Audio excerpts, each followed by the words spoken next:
Erectile dysfunction বা পুরুষের উত্থান ত্রুটিকে সহজ ভাষায় বলা হয় যৌন অক্ষমতা বা দুর্বলতা। পুরুষদের জন্য খুবই স্পর্শকাতর একটি বিষয়। যৌন মিলনের পূর্ব শর্ত পুরুষাঙ্গের যথাযথ উত্থান, কিন্তু অনেক সময় দেখা যায় মিলনের পূর্বে পুরুষের লিঙ্গের পর্যাপ্ত উত্থান ঘটছে না, কিংবা ঘটলেও বেশিক্ষণ দীর্ঘস্থায়ী হচ্ছে না। ফলে পরিপূর্ণ ও সফল যৌন মিলনও সম্ভবপর হয় না। এই ধরনের সমস্যায় হতাশাগ্রস্ত হয়ে পড়েন দম্পতি।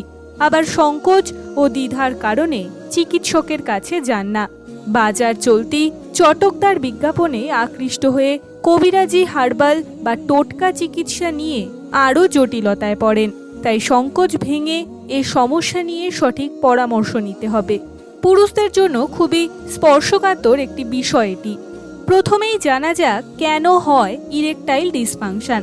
পুরুষের লিঙ্গের উত্থান মূলত যৌন উদ্দীপনার সঙ্গে সম্পর্কিত, আর পুরুষের যৌন উদ্দীপনা খুবই জটিল একটি প্রক্রিয়া, যেটির সঙ্গে সরাসরি যোগাযোগ রয়েছে তাদের মস্তিষ্ক, হরমোন, আবেগ, স্নায়ু, পেশি ও রক্ত সংবহন তন্ত্রের।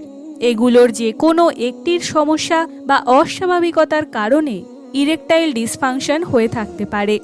এছাড়াও মানসিক চাপ, বিষণ্ণতা বা অন্যান্য মানসিক সমস্যার ফলেও ইরেকটাইল ডিসফাংশন হতে পারে। ইরেকটাইল ডিসফাংশনের পেছনে শারীরিক ও মানসিক দুই ধরনের কারণই প্রভাব ফেলতে পারে।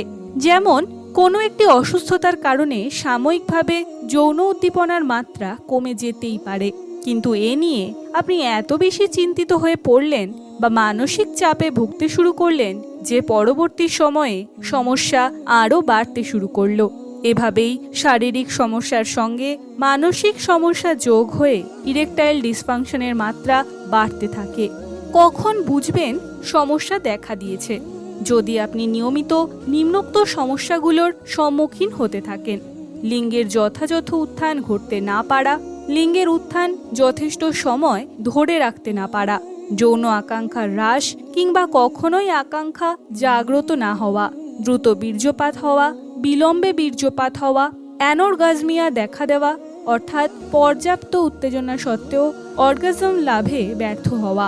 এছাড়া মনস্তাত্ত্বিক চাপ, অবসাদ, দুশ্চিন্তা ও অন্যান্য মানসিক সমস্যা, মানসিক চাপ, অন্যমনস্কতা, সম্পর্কের অবনতি বা অধারাবাহিকতার কারণে উদ্ভূত চাপ, আত্মবিশ্বাসহীনতা ও ভীতি।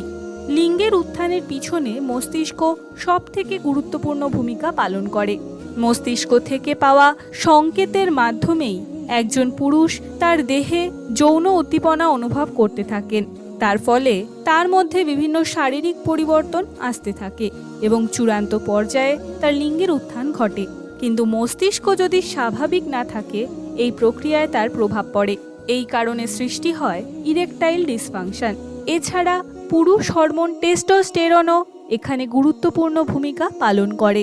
পুরুষাঙ্গে রক্ত চলাচল ও স্নায়ুর স্বাভাবিক কাজকর্ম এই প্রক্রিয়ার সঙ্গে যুক্ত। একটি সফল যৌন মিলনের জন্য এই সবকটি সুস্থ আর স্বাভাবিক হতে হবে।